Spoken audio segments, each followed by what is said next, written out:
Bonsoir à tous et bienvenue dans ce point de l'actualité.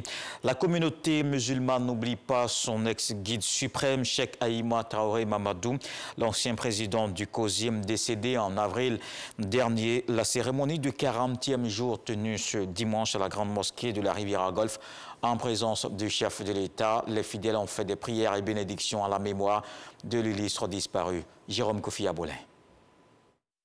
Il est décédé le 13 avril dernier. La communauté musulmane de Côte d'Ivoire ne l'oublie pas. À l'ex-président du COSIM, Cheikh Ahima Mamadou Traoré, elle a rendu ce dimanche les hommages des plus dignes à travers la cérémonie de 40e jour de son rappel à Dieu. Au nombre des fidèles venus nombreux à la grande mosquée de la Riviera Golfe, à cette occasion, le président de la République, Alassane Ouattara. Pour lui, comme pour les autres, il s'agit de prendre part à cette session dite de témoignage et de présentation de dons, signe d'attachement aux défunts.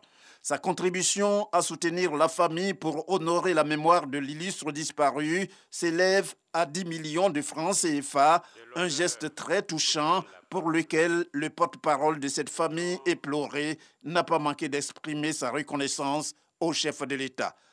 Excellence, Monsieur le Président de la République, je voudrais saisir cette occasion pour vous renouveler toute la gratitude de la veuve Adja Fanta Ouattara, des enfants, des petits-enfants et de toute la grande famille Traoré pour tout le soutien et l'attention particulière que vous avez continuellement réservé au Cheikh de son vivant, pendant sa maladie et depuis son rappel à Dieu.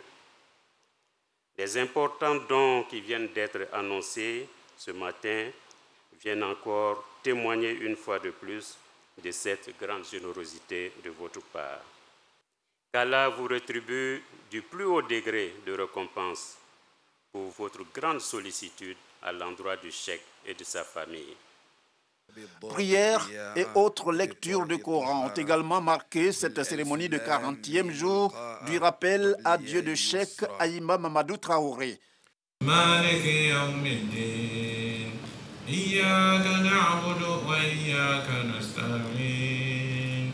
Avant de quitter la mosquée, le président Alassane Ouattara a fait un tour d'honneur, une façon pour lui de dire merci à ses fidèles musulmans pour leur pensée envers Feu Cheikh Ahima Mamadou Traoré et aussi pour leurs prières en vue d'une paix durable en Côte d'Ivoire.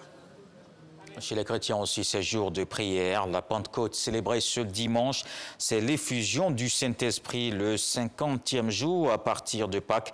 Cette fête clôt le temps pascal qui se célèbre le 7e dimanche après celui de Pâques.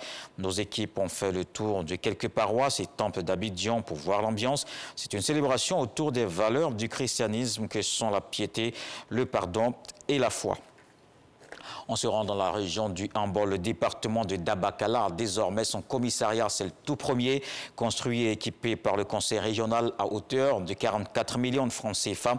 Il vient pour répondre aux besoins sécuritaires des populations. Le commissariat de Dabakala, inauguré par le ministre de l'Intérieur et de la Sécurité, le général Vagondo Diomandé. Dans le reste de l'actualité en République centrafricaine, c'est un troisième rendez-vous électoral qui se déroule ce dimanche depuis les élections générales du 27 décembre dernier. Ce sont les élections législatives partielles dans quelques 50 circonscriptions sur les 140 que compte le pays. Ils n'ont pas pu voter en raison de perturbations provoquées par des groupes armés rebelles opposés à la tenue des élections. Jusqu'à la mi-journée, tout semblait se dérouler pour le mieux. Pour les électeurs, le retour de la sécurité a permis de voter sans encombre. Le couvre-feu en vigueur est exceptionnellement levé pour les institutions qui participent au processus électoral. En Italie, 13 morts et 2 blessés graves ce dimanche à Stresa, une station balnéaire dans le nord. C'est le bilan de la chute d'une cabine de téléphérique. L'accident s'est produit vers 12h30 à 100 mètres de la dernière station d'altitude du téléphérique. Il serait dû à la rupture d'un câble sur la partie la plus haute du parcours, faisant chuter la cabine dans laquelle se trouvaient 15 personnes. Un problème de surcharge semblait d'emblée écarté puisque ces cabines peuvent embarquer plus de 35 personnes. Le Premier ministre italien Mario Draghi a fait part dans un communiqué de sa profonde douleur. Et puis le gouvernement britannique prévoit de renforcer les contrôles à ses frontières avec un système entièrement numérisé. Il permettra de compter les entrées dans le pays. Déclaration faite par la ministre de l'Intérieur ce dimanche. Les détails du plan seront annoncés demain lundi, mais son but est de durcir les conditions d'entrée et d'effectuer des contrôles de sécurité automatisés en amont des arrivées afin de, dit-elle, empêcher de graves criminels étrangers de pénétrer au Royaume-Uni.